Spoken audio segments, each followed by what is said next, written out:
bertemu semula dalam channel Cikgu Sam Tutorial. Hari ini saya akan membincangkan bagaimana melukis keluk keseimbangan pasaran persaingan sempurna dalam jangka pendek. Adalah untung kurang normal tetapi terpaksa menutup operasi. Langkah-langkahnya adalah sama. Yang pertama adalah langkah-langkah melukis. Sekali lagi, 1. Lukis paksi, harga, dan kuantiti. Lukis paksi, harga, dan kuantiti.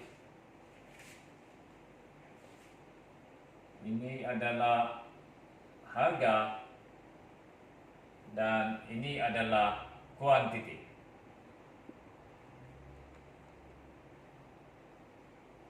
Labelkan.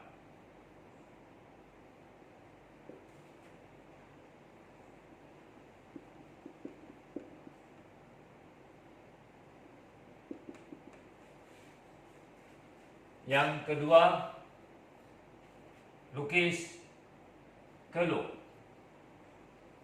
kos, sud, MC.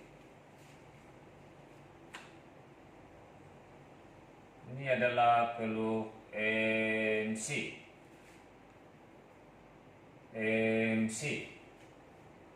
Yang ketiga, lukis keluk kos purata, EC. Ini adalah kos purata, EC, dan naik ke atas, EC. Dan yang keempat, lukis keluk kos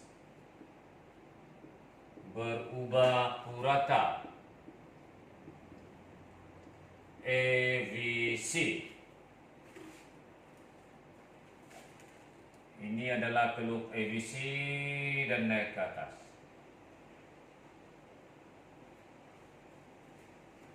Dan langkah kelima, lukis keluk harga, yaitu MR sama dengan ER sama dengan P sama dengan D. Untuk bahagian ini, keluk harga adalah berada di bawah EVC. Ini adalah MR sama dengan ER sama dengan P sama dengan D. Oke. Jadi kita sudah selesai bahagian melukis. Maka bahagian seterusnya adalah bahagian menentukan. Seterusnya kita akan tentukan. Yaitu bahagian yang pertama adalah kita tentukan tingkat keseimbangan. Tentukan tingkat keseimbangan yang boleh diperoleh melalui persilangan antara MR sama dengan MC. Persilangan di antara keluk MR dengan keluk MC. Dan tandakan atau labelkan dengan titik I. Terlihat sekali lagi, ini adalah keluk MR, ini adalah keluk MC, persilangan ada di sini dan labelkan dengan titik I. Itu adalah langkah pertama, mencari titik keseimbangan. Sekali lagi, ini sangat penting sebab ini akan menentukan proses seterusnya, boleh jadi salah atau boleh jadi betul. Pastikan ini betul, supaya langkah-langkah seterusnya kita boleh buat dengan betul. Oke, yang kedua. Kedua adalah tentukan harga dan kuantiti keseimbangan. Tentukan harga dan kuantiti keseimbangan. Harga adalah melalui titik keseimbangan kita bergerak ke kiri sehingga memotong paksi harga. Ini adalah harga keseimbangan. Manakala kuantiti keseimbangan melalui titik I kita akan turun ke bawah buat garisan putus-putus sehingga memotong paksi kuantiti, dan ini adalah kuantiti keseimbangan. Oke, untuk itu kita akan teruskan dengan langkah ketiga. Harga sudah ditentukan, kuantiti keseimbangan juga sudah ditentukan. Yang ketiga adalah menentukan kos purata.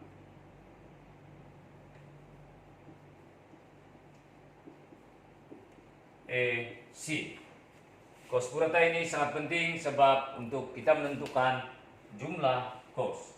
Oke, untuk mencari kos purata, maka melalui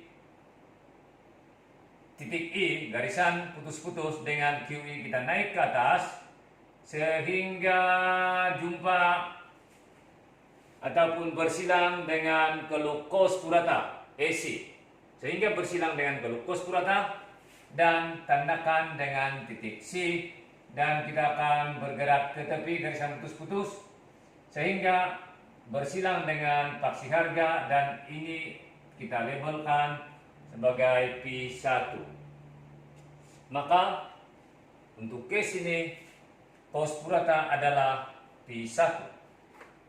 Kos purata adalah AC sama dengan P1. AC dia kos purata adalah pada P1. Oke, langkah seterusnya adalah menentukan jumlah hasil.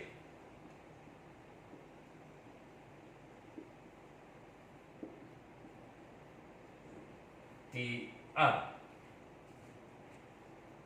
Menentukan jumlah hasil TR.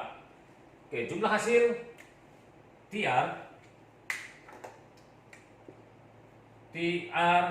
adalah hasil darab di antara harga keseimbangan dengan kuantiti keseimbangan PI darab dengan QI.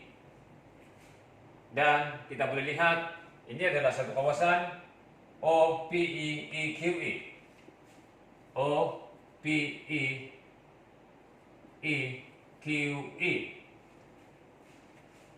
Langkah kelima adalah menentukan jumlah kos.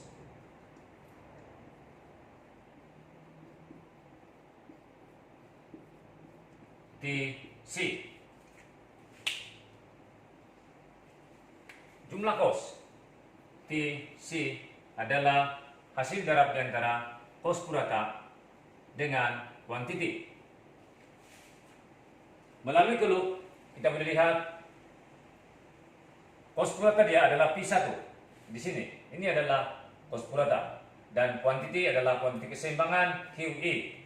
Maka ini adalah P1 darab QI, dan dia adalah satu kawasan O P1C QI.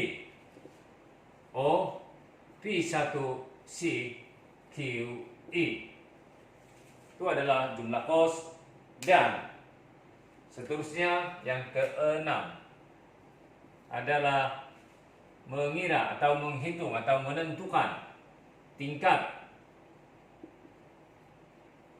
keuntungan atau kerugian. Maka untung dia adalah TR tolak TC. Untung atau rugi? Oke. Kalau kita lihat di sini, TR adalah kawasan ini. O, PE, EQE. Dan TC adalah lebih besar, jumlah kos adalah lebih besar, yaitu O, P1, C, dan QE.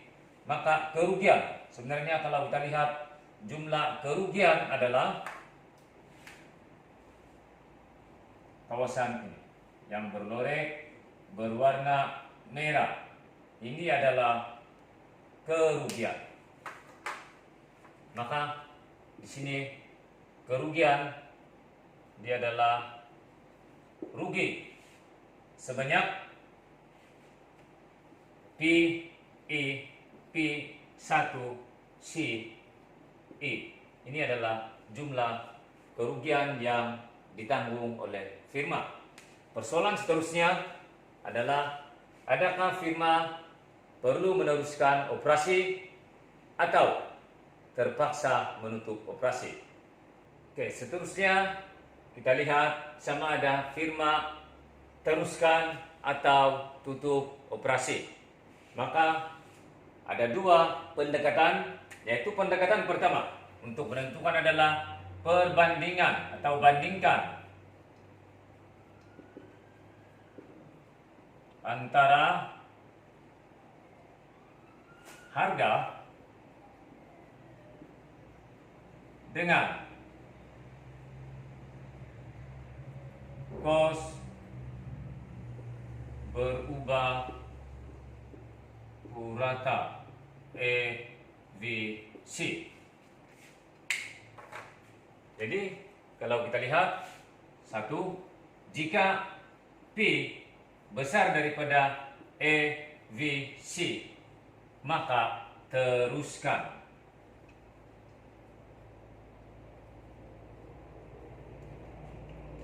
Sekiranya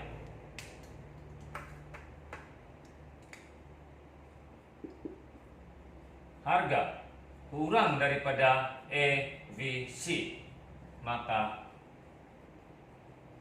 tutup. Oke. Dan pendekatan kedua adalah bandingkan antara jumlah hasil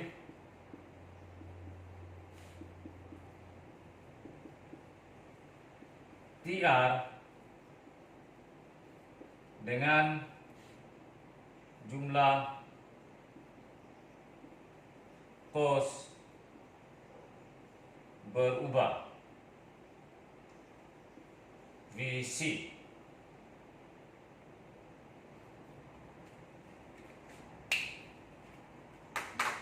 Keadaan seperti ini, jika TR besar daripada VC, maka teruskan. Dan yang kedua, jika TR kurang daripada VC, maka tutup operasi. Jadi sekarang kita lihat di sini. Perbandingan yang pertama, pendekatan yang pertama, yaitu antara P dengan EVC. P besar daripada EVC, teruskan. P kurang daripada EVC, tutup. Ini adalah harga. Dia berada di bawah kelup EVC. EVC di atas, EVC lebih tinggi, harga lebih rendah. Bermakna harga kurang daripada EVC, maka firma terpaksa tutup operasi. Seterusnya kita lihat pula perbandingan kedua, pendekatan kedua. Bandingkan di antara jumlah hasil TR dengan jumlah kos berubah VC. Sekarang kita lihat jumlah hasil. Jumlah hasil adalah O, PE, E dengan QE. Manakala jumlah kos berubah adalah, kalau kita lihat dia berada di sini. Ini adalah jumlah kos berubah. Katakan P0. Ini titik B. Jumlah kos berubah adalah lebih besar. Ini adalah jumlah kos berubah. Jumlah kos berubah adalah lebih besar daripada jumlah hasil. Atau dengan kata lain, jumlah hasil kurang daripada jumlah kos berubah. Maka firma terpaksa tutup operasi. Oke, itulah sahaja bagaimana langkah-langkah untuk melukis kelup. Keseimbangan pasaran persaingan sempurna dalam jangka pendek.